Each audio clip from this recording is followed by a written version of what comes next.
इसको तोड़ दो। एक कदम ये और आगे बढ़ गए। जैसे गुरु जी की आज्ञा हुई, राम जी खड़े हुए और राम जी को देख करके माता सुनैना रोने लगी। सखी, कोई व्यक्ति जाओ और जनक जी को समझाओ। जब रावण और बाणासुर जब धनुष को उठा नहीं पाया, ये कोमल कोमल सुंदर बालक धनुष को उठाने में सक्षम नहीं। राजा से कह दो कि अपने प्रण को छोड़ दे और सीता को राम को दे दे, कि जो जिस पिनाक को 10,000 राजा नहीं उठा पाए, उस पिनाक को ये सुंदर बालक उठा नहीं सकते। जाओ जनक जी को समझाओ कि अपने प्रण को त्याग दे और सीता को राम को दे दे। सुनैना रो रही है, सखियां समझा रही हैं, मां मंत्र बहुत छोटा होता है और ब्रह्मा विष्णु महेश को बस में कर लेता है। हाथी चलाने वाले माहौत के पास अंकुश होता है, अंकुश बहुत छोटा होता है लेकिन हाथी को बस में कर लेता है। माता जी ये देखने में सुंदर हैं, लेकिन जब ये अपने पे आएंगे तो धनुष को उठाना कोई बड़ी बात नहीं। उसी समय सखियों ने माता जी को समझाया है। राम जी सहेज, छत्री लोग तमक दमक, छत्री उठते थे जब, तब सबसे पहले भुजा और फिर ताल और फिर पैर पटक करके उछल कूद करते थे। और राम सहज क्यों? उस धनुष को वरदान था कि जो अहंकार बस तुम्हें छुएगा और उसकी पूरी शक्ति तुम में आ जाएगी, इसलिए नहीं उठाऊ। अगर इनमें कोई भी क्षत्रिय समझदार होता और विनम्रता से उठाता तो उड़ जाता, क्यों धनुष को वरदान था। अगर कोई अभिमान बस छुएगा तो उसका पूरा पावर, पूरी शक्ति तुम में आ जाएगी। और राम जी बिल्कुल सहज उठे, और जैसे राम जी बिल्कुल सहज में उठे, मानस में लिखा है, गुरु ही प्रणाम मन ही मन कीना। क्या शिक्षा मिली? सभा में व्यक्तिगत एक व्यक्ति को प्रणाम नहीं करना चाहिए। अगर सभा में एक व्यक्ति को प्रणाम किया जाता है तो सभा में शेष लोग जो बैठे उनका अपमान माना जाता है। राम जी अगर गुरु जी को सभा में प्रणाम करते तो शेष श्रेष्ठ लोगों का अपमान था कि नहीं था? तो गुरु ही प्रणाम मन ही मन कीना, अर्थात सभा में व्यक्तिगत प्रणाम नहीं करना चाहिए। एक हमने तो माताओं से भी कई बार कहा कि माताओं को सभा में हाथ नहीं उठाने चाहिए। क्यों? अगर माताएं सभा में हाथ उठाती हैं तो उनके पति, उनका पुत्र, उनका पिता और उनके भाई की उम्र कम होती है। द्रौपदी ने एक बार सभा में हाथ उठाए थे। देख लीजिए, महाभारत में पिता भी मरा, पुत्र भी मरा, भाई भी मरा। सही देखो तो इनके पति भी सब मरे थे। वो तो ईश्वर की कृपा थी जो ये बचे रहे। देखो इतना अशुभ माना गया है सभा में माताओं के हाथ उठना। अब वही तो मैं कहता हूं कि बिल्कुल हम लोग शास्त्र से विपरीत हैं इस समय। शास्त्र कह क्या रहे हैं और हम लोग कर क्या रहे हैं। यही भूमि ऋषियों की जहां कंचन बरसते थे, अब विदेशी लोग सुन सुन के दर्शन को तरसते थे। अभी देखा था श्लोचना की कथा। श्लोचना यही कहती है कि मन वाणी कर्म से अगर स्वप्न में भी अगर हमने किसी पुरुष का स्पर्श न किया हो तो कटा हुआ सिर हंसे।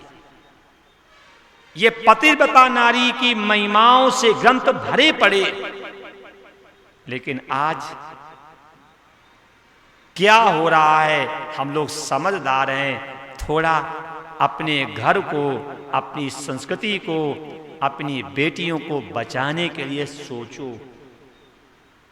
इनको बचाने के लिए सोचो, नहीं तो आगे सिर पटक पटक के रोना पड़ेगा। फिर नहीं कहते फलाने की लड़की मुसलमान के साथ भाग गई। क्यों भाग गई? क्योंकि आपने उसे भागने लायक बनाया है। आपने उसे, अब आपके यहां नहीं मालूम, मेरे उत्तर प्रदेश में मुसलमानों के कोई भी फंक्शन होते हैं, उनकी लड़कियां गलियों में नाचती नहीं है। मेरे यहां शादी हो तो नाचे, सुंदरकांड हो तो नाचे, अखंड रामायण हो तो नाचे, जागरण हो तो नाचे, गरबा हो तो नाचे। और उन्हें तुम गालियां देते हो। उनका कोई भी फंक्शन हो, आप देखना कभी उनकी माताएं बहनें गलियों में नाचती हैं क्या? अपने यहां कथा हो तो नाचो, सुंदरकांड हो तो नाचो, रामायण हो तो नाचो, गरबा हो तो नाचो, जागरण हो तो नाचो, शादी हो तो नाचो। अब बाद में कहते हो धर्म की जय हो, ऐसे धर्म की जय नहीं होगी। धर्म की जय तब होगी जब धर्म को आचरण में लावें और अधर्म को आचरण से हटावें। जब माताओं को सभा में हाथ उठाना अधर्म है, फिर 3-3 घंटा हाथ क्यों उठाए जाते हैं? ये बातें माननी पड़ेंगी। न गोस्वामी जी कहते हैं सो परंत दुख पावही, सिर धोने धोने पछताए, और कालई कर्मई ईश्वरई मिथ्या दोष लगाए। अभी वक्त है आपके पास, और नहीं तो आगे सिवाय रोने के कुछ भी हासिल नहीं होगा। अगर समझदारी है, बुद्धिमान हो, तो पहले से अपने को, अपने परिवार को पतन से बचाओ। पतन से बचाओ, न आगे पछताना पड़ेगा। गुरु जी ने कह दिया, राम जी सहे चले हैं, गुरु प्रणाम मन ही मन कीना। अपने गुरु को मन ही मन प्रणाम किया। इसलिए सभा में व्यक्तिगत किसी को प्रणाम करना अपराध है, और सभा में माताओं का हाथ उठाना भी अपराध है। जहां सभा लगी हो वहां माताओं को हाथ उठाने की जगह पे हाथ जोड़ना चाहिए। माताओं को इससे ऊपर हाथ सभा में नहीं करने चाहिए। स्वामी रामसूदास जी का नाम सुना होगा। जब वो सत्संग करते थे तो पहली विशेषता थी उनकी दृष्टि हमेशा नीचे रहती थी, और दूसरी विशेषता थी उन्होंने एक भी कभी किसी को शिष्य नहीं बनाया। अगली विशेषता थी अगर धोखे में कोई उनके पैर छू लेता था तो 24-24 घंटे अन्न और जल नहीं लेते थे। क्यों? क्योंकि वक्ता के सामने बैठने वाला माता पिता होता है, वक्ता पुत्र के समान होता है। अरे माँ ने मेरे पैर छुए, मेरा अंतिम बिगड़ न जाए। अच्छा, आज के व्यासों को ये बात मालूम है क्या? खूब पैर छुआते हैं, कहेंगे मेरे पैर डलवा लो तो घर शुद्ध हो जाएगा, मेरे पैर धो करके पी लो तो बैकुंठ पहुंच जाओगे। पता नहीं सोने के हैं हीरा के हैं पैर। ये आपसे निवेदन है, लेकिन मुसीबत तो यही, सिद्धांत कोई नहीं अपनाता है, अपवाद सब पकड़ लेते हैं। हम सिद्धांत शास्त्र की बात कह रहे नहीं मानोगे, और अगर किसी ने अपवाद में कह दिया तो बात मान लोगे। अपवाद में, अपवाद कैसे?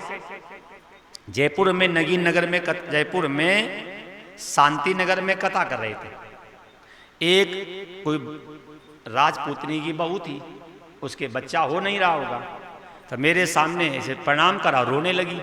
हमने कहा रो रही हो? उसने अपनी समस्या कही, हमने जाओ लड़का हो जाएगा।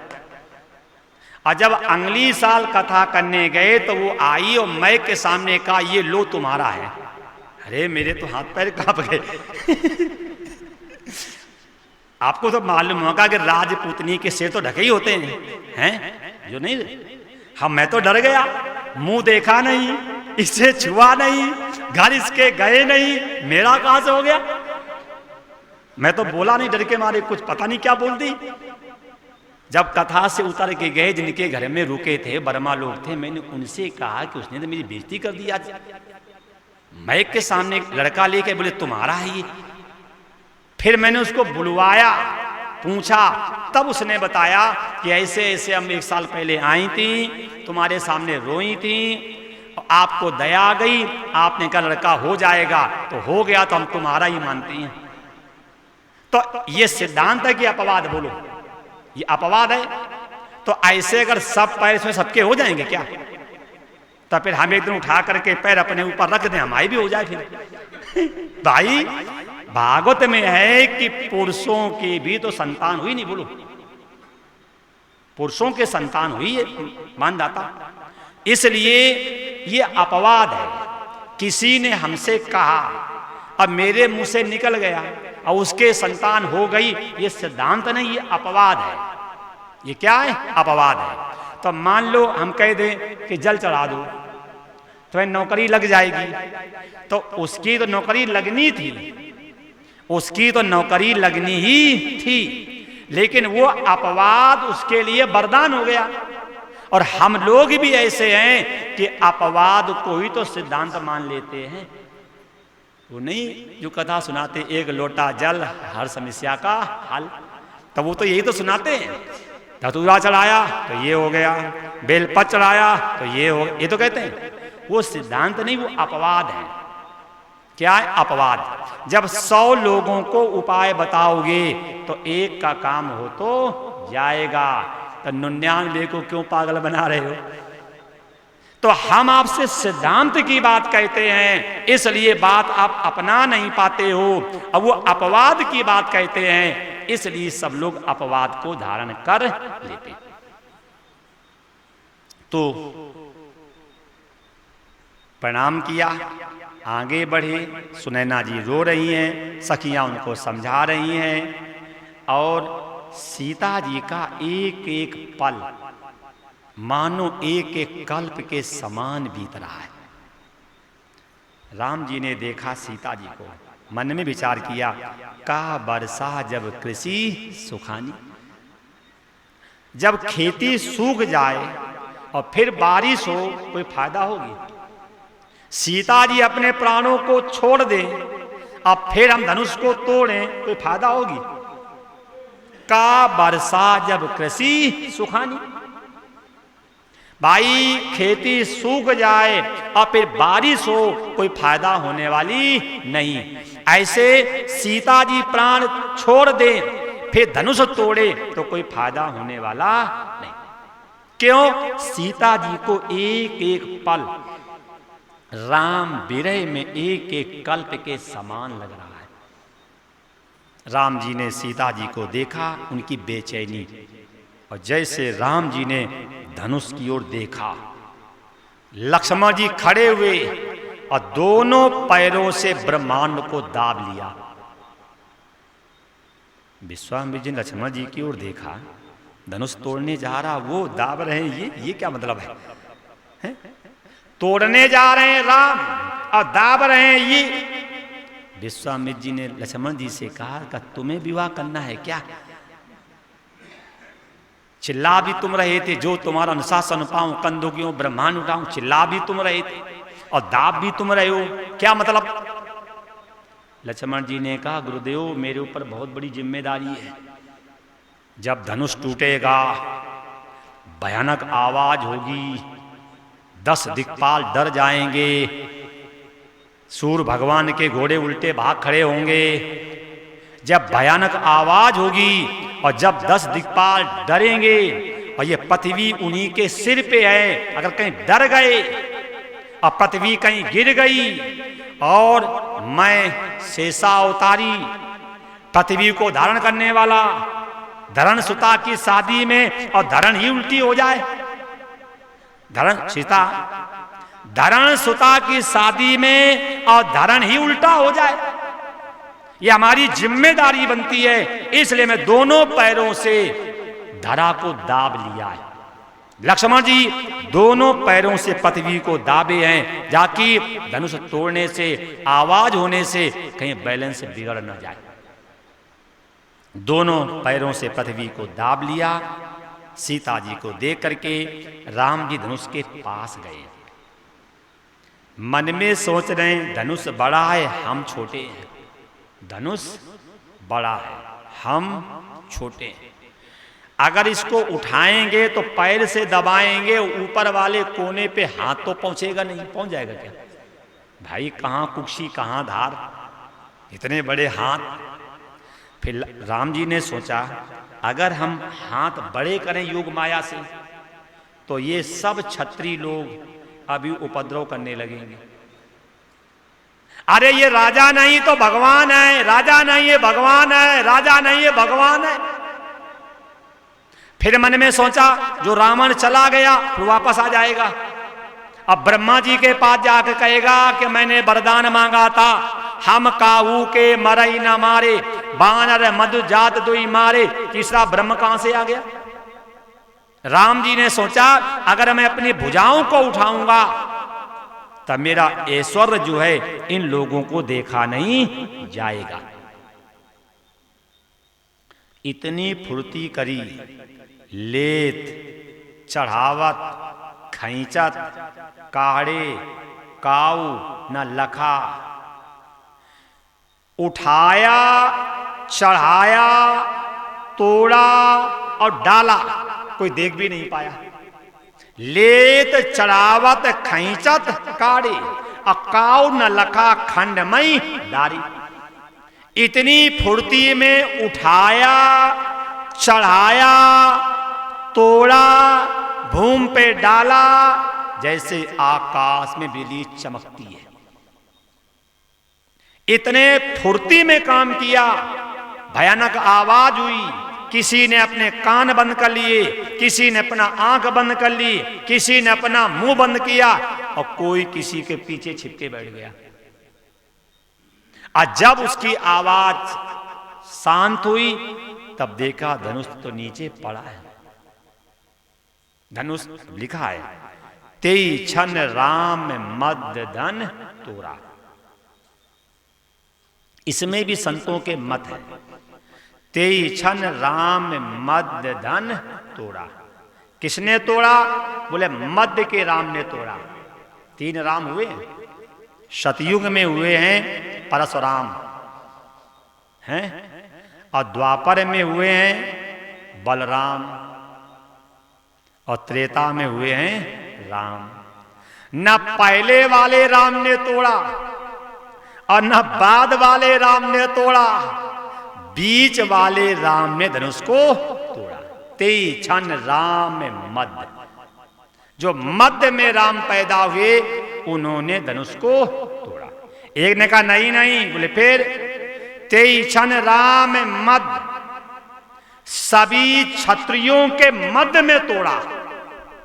बोले नहीं नहीं, बोले फिर तेई छन राम मध्य। राम जी ने धनुष को मध्य माने बीचों बीच से तोड़ा।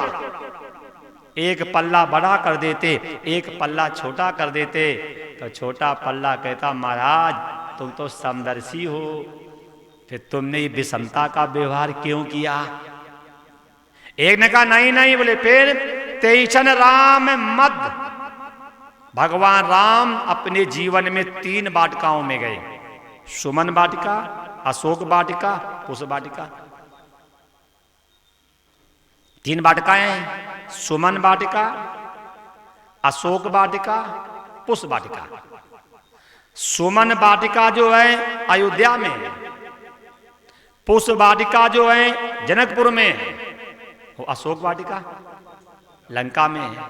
न पहली वाली वाटिका में तोड़ा, न बाद वाली वाटिका में तोड़ा।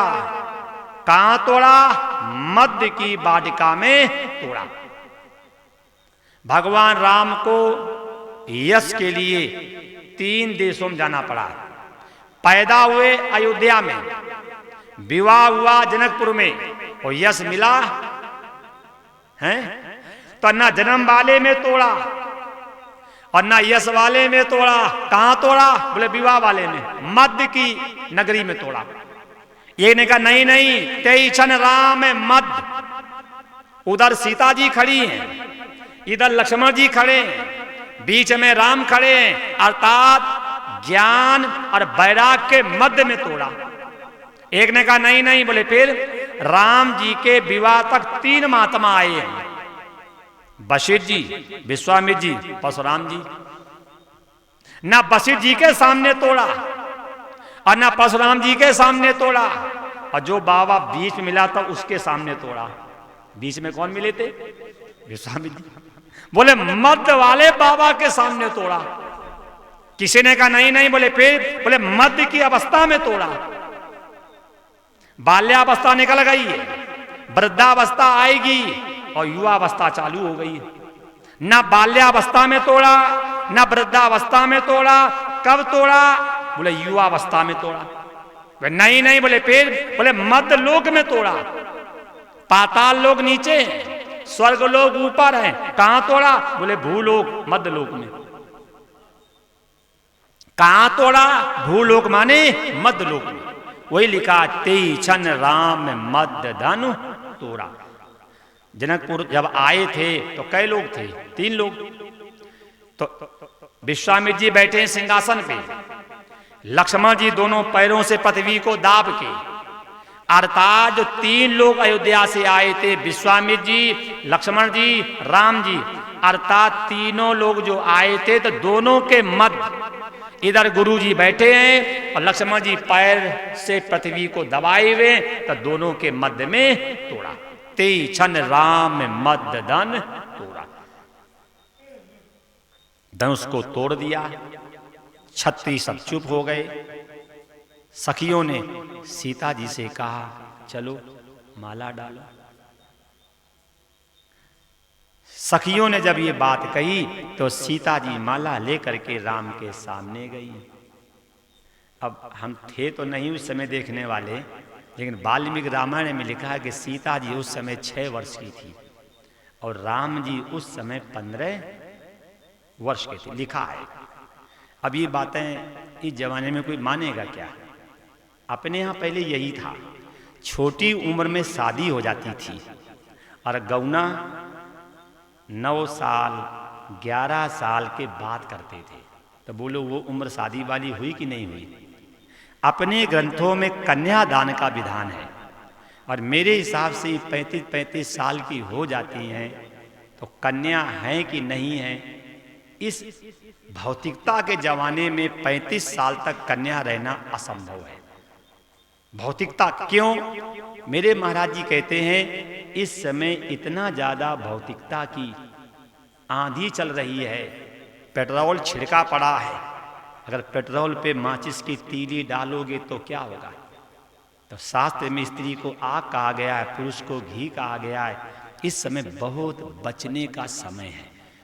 इस समय धर्म को भी हम लोगों ने एक नाच कून का अड्डा बना लिया है, मनोरंजन का एक अड्डा बना लिया है। बस आगे नहीं कहेंगे, गद्दी है थोड़ा उचित नहीं लगता है। तो यहां देख लो, सीता जी हाथ में माला लेकर के जब राम के पास गई तो राम जी लंबे हैं और सीता जी ठिनगी है। अब सीता जी माला लिए खड़ी हैं। राम जी से कहा गर्दन नीचे करो। राम जी ने साफ मना कर दिया कि मैं गर्दन झुकाऊंगा नहीं। सीता जी के साथ जो सखियां थी, सखियों ने कहा गर्दन झुकाओ, अगर गर्दन झुकाओगे नहीं तो माला पड़ेगी नहीं। राम जी ने कहा हम विवाह करने आए ही नहीं है, हम तो धनुष की रक्षा करने आए थे। तो गुरु जी की आज्ञा हुई, रक्षा तो नहीं कर पाए, तोड़ के दिखा दिया।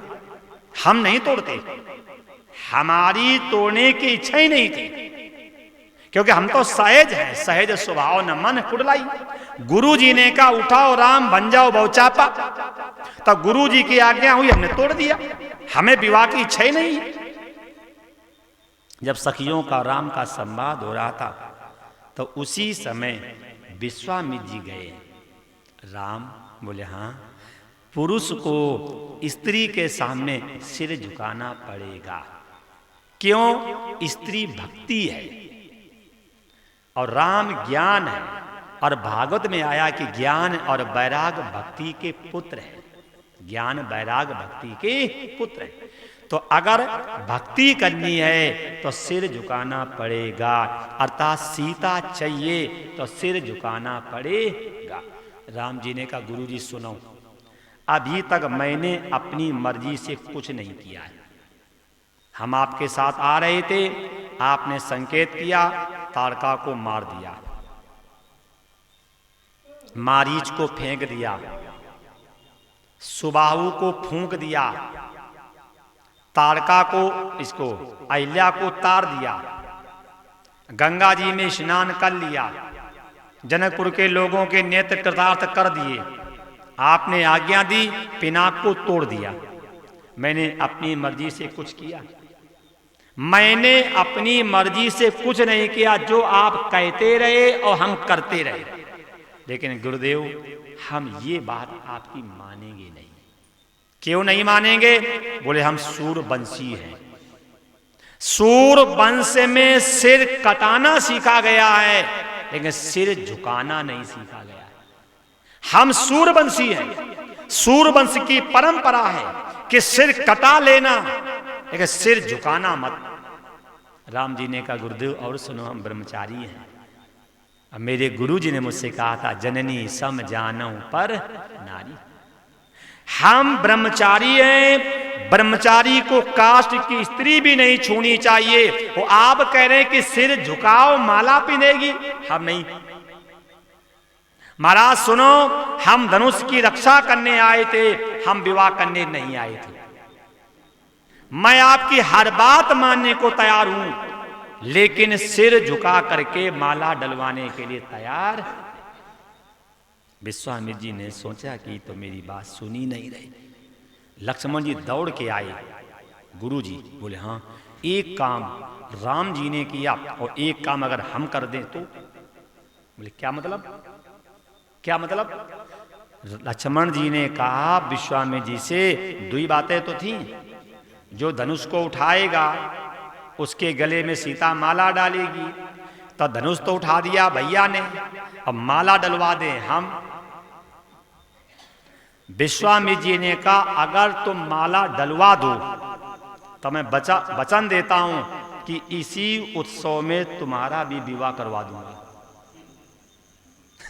अगर तुम दूसरा काम कर दो, दो काम थे, एक काम था धनुष उठाना और दूसरा काम था माला डालना। धनुष तो उठवाने, धनुष हमने तुड़वा दिया। क्यों? विश्वामित्र जी को मालूम था अगर उठवाएंगे ये घमंडी राजा मानेंगे नहीं, और जब तुड़वा देंगे अपने आप मान जाएंगे। लक्ष्मण जी ने कहा ठीक गुरुदेव, अब मैं काम रो, पीछे हम काम कर रहे हैं। विश्वामित्र जी वापस आए, लक्ष्मण जी आगे बढ़े। लक्ष्मण जी ने सोचा हम शेषा अवतारी हैं, पूरी पृथ्वी को उठा दें। फिर मन में सोचा अगर पूरी पृथ्वी को उठाएंगे, अगर कोई तख्त को उठाएगा तो हम चौकी सब उठेगा नहीं उठेगा, और जब पूरी पृथ्वी उठाएंगे तो दोनों उठ जाएंगे, फिर फायदा क्या रहा। फिर लक्ष्मण जी ने मन में से दौड़ करके जाएं, सीता जी को उठा दें, सीता जी को उठाएं और ऊपर कर दे, डाल दे माला। फिर लक्ष्मण जी ने सोचा राम जी सोचेंगे शादी नहीं हुई तो पहले से भाभी का भक्त बन गया, फिर ऐसा कहीं ना हो कि कलयुग में देवर भाभी को सिर पे उठा करके ना घूमने लगे। लक्ष्मण जी ने सोचा अगर दौड़ के जाएं और भाभी को उठा दें तो आगे कलयुग आएगा, आगे कलयुग आएगा। अरे हम तो भाभी के उठाएंगे पैर, और कलयुग के देवर क्या करेंगे? भाभी को सिर पे उठा के घूमेंगे। फिर मन में सोचा अगर सीता वाला भाग ऊपर कर दें, और लक्ष्मण सोच रहे कि राम वाला भाग नीचे कर दें तो किसान लोग कहेंगे शादी तुम्हारे भैया की हुई, जमीन तुम ऊबड़ खाबड़ कर गए। शादी तुम्हारे भाई की हुई और जमीन तुम ऊबड़ खाबड़ कर गए, किसान हमेशा दोष देंगे। लक्ष्मण जी धर्म संकट में फंसे हैं। पूरी पृथ्वी उठाते हैं तो दोनों उठेंगे, एक पल्ला उठाएंगे तो किसान रोएंगे, सीता जी को उठाएंगे तो लक्ष्मण जी सोच रहे हैं कि राम जी कहेंगे शादी के पहले भाभी का भक्त हो गया, शादी के बाद क्या करेगा, शादी के बाद क्या करेगा। लक्ष्मण जी क्या करने लगे, नाचने लगे और नाचते नाचते गए और जा करके राम जी के चरणों में गिर पड़े। और जैसे राम जी के चरणों में गिरे, आपको मालूम होगा अगर कोई व्यक्ति आपको लेट करके प्रणाम करेगा तो लच करके आपको उठाना नियम है कि नहीं?